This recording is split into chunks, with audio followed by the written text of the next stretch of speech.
अब देवर्षि नारद को सुनने के बाद प्राय हम सभी को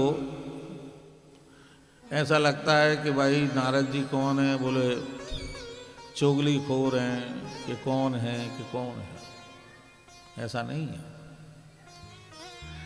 देवर्षि नारद उस मन का रूपक है, जो हमारा जो मन, कैसा मन, चंचल ही मन कृष्ण प्रमाथि बलवत दृढ़म। ये हमारा मन कितना चंचल है और इस मन की गति कैसी है। अपन कहते हैं ना, देवर्षि नारद को भगवान ने ऐसा वरदान दिया कि तुम 1 सेकंड में कहीं से भी कहीं जा सकते हो। ये अपनी मिसाइल विसाइल इनकी कुछ नहीं है गति, जो देवर्षि नारद की स्पीड है, तो वो मन की स्पीड है, इसलिए वो मन का रूप है। अब कैसा मन, उनका मन अपना जैसा नहीं है।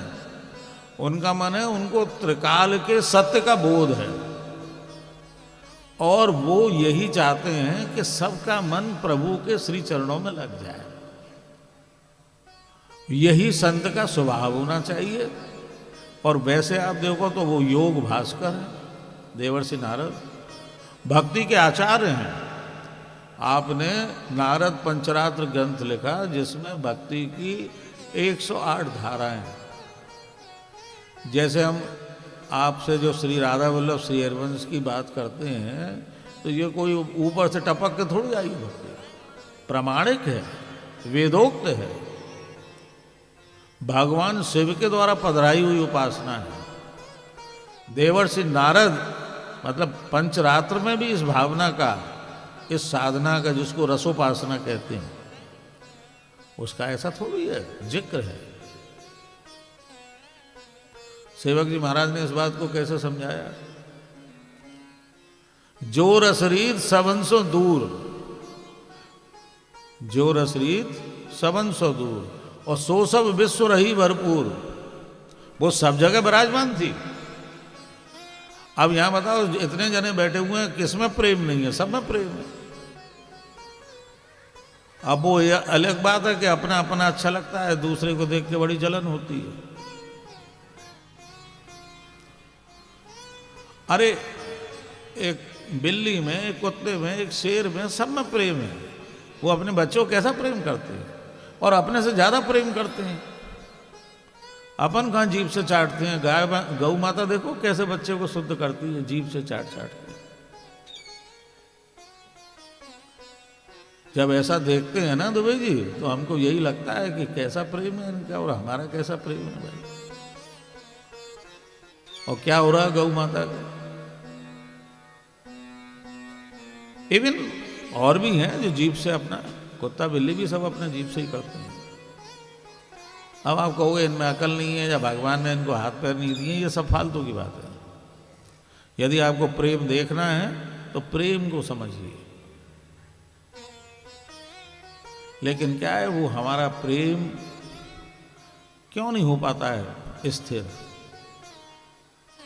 क्योंकि हम एक डोरी से बंधे हुए नहीं हैं। वो प्रेम की डोरी है, बहुत नाजुक है। उस प्रेम की डोरी से बंध जाएं और फिर हम घूमते रहें। ये रास जो है ना, एक बड़ी स्वाभाविक प्रक्रिया है। आप उंगली में एक डोरी बांधी है, उसको ऐसे घुमाइए तो ये उंगली से ही तो घूमती है वो। यहीं तो मध्य में श्री राधा वल्लभ लाल विराजमान है। आपन जो परिक्रमा लगाते हैं ना, उसका तत्व यही है। हर घूमने वाला जो तत्व है वो आपको आनंद देता है, सुख देता है। अब आप देख रहे हो, ये पंखा घूमता है तो हवा आती है, सौर मंडल घूम रहा है तो सृष्टि है। एक एक आकाश गंगा में कितने ब्रह्मांड घूम रहे हैं तो सृष्टि है।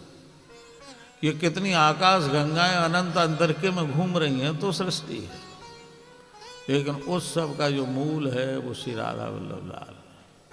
हमने आपने ऐसे ही नहीं कहा कि निकुंज सबसे ऊंचा है। वो गति, वो मति और वो रति, उसका रूपक है देवर्षि नारद।